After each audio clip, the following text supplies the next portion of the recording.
ವಿಡಿಯೋನ ಕೊನೆ ತನಕ ನೋಡಿ. ಇಷ್ಟ ಆಯಿತು ಅಂದರೆ ಫಾಲೋ ಮಾಡಿ. ರಾತ್ರಿ ತುಂಬ ಸೆಕೆ ಇದ್ದಿದ್ದರಿಂದ ಫ್ಯಾನ್ ಹಾಕೋಣ ಅಂದರೆ ಫ್ಯಾನ್ ಓಡ್ತಾನೆ ಇರಲಿಲ್ಲ. ಹಾಗಾಗಿ ನಮ್ಮ ಮನೆಯವ್ರಿಗೆ ಹೇಳಿದೆ, ಏನಾಗಿದೆ ನೋಡಿ ಒಂಚೂರು ಅಂಗಡಿಗೆ ತೊಗೊಂಡೋಗಿ ರಿಪೇರಿ ಮಾಡಿಸ್ಕೊಬನ್ನಿ, ಇಲ್ಲಾಂದರೆ ಸೆಕೆ ತುಂಬ ಇದೆ ಅಂದರೆ ನಮ್ಮ ಮನೆಯವರು ನೀನೇ ಏನೋ ಮಾಡಿರ್ತೀಯ, ನಿನ್ನಿಂದನೇ ಆಗಿರೋದು ಅಂಥೇಳಿ ನನಗೆ ಬೈಗ್ಲಾದಕ್ಕೆ ಅಂದೆ. ಅದು ಮಿಷಿನ್ನು ನನ್ನ ತಪ್ಪಲ್ಲ, ಅದು ಯಾವಾಗ ಬೇಕಾದ್ರೆ ಹಾಳಾಗುತ್ತೆ, ತೊಗೊಂಡೋಗಿ ಅಂಗಡಿಗೆ ಅಂದರೆ ಇಲ್ಲ ನಾನೇ ರಿಪೇರಿ ಮಾಡಿ ನೋಡ್ತೀನಿ ಅಂಥೇಳಿ ಒಂದು ಸರಿ ಎಲ್ಲ ಚೆಕ್ ಮಾಡಿದ್ರು. ಅದು ಫ್ಯಾನ್ ಓಡ್ತಾನೆ ಇರಲಿಲ್ಲ, ಬರೀ ಸೌಂಡ್ ಬರ್ತಾಯಿತ್ತು. ರಿಪೇರಿ ಮಾಡ್ತೀನಿ ಅಂತ ಹೇಳ್ಬಿಟ್ಟು ಮಕ್ಕಳ ಜೊತೆ ಸೇರಿಕೊಂಡು ಆಟ ಆಡ್ತಾಯಿದ್ದಾರೆ. ಆಮೇಲೆ ಅದರದ್ದೆಲ್ಲ ಒಂದೊಂದೇ ಪಾರ್ಟ್ಸ್ ಬಿಚ್ಚಿ ಮಗಳಿಗೆ ತೋರಿಸ್ತಾ ಇದ್ರು, ನೋಡಿ ಎಷ್ಟು ಧೂಳಾಗಿದೆ ಅಂಥೇಳಿ.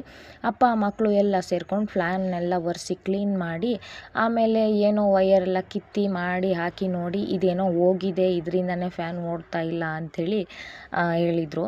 ಮತ್ತಿನ್ನೇನು ಮಾಡೋಕ್ಕಾಗತ್ತೆ, ಹೇಗಿತ್ತೋ ಹಾಗೆ ಎಲ್ಲ ಪಾರ್ಟ್ಸ್ಗಳನ್ನ ಸೇರಿಸಿಟ್ಬಿಟ್ಟು ಯಾವಾಗಲಾದರೂ ರಿಪೇರಿಗೆ ಕೊಟ್ಟು ಬರೋಣ ಅಂಥೇಳಿ ಎತ್ತಿಟ್ವಿ. ವಿಡಿಯೋ ಇಷ್ಟ ಆದರೆ ಲೈಕ್ ಮಾಡಿ.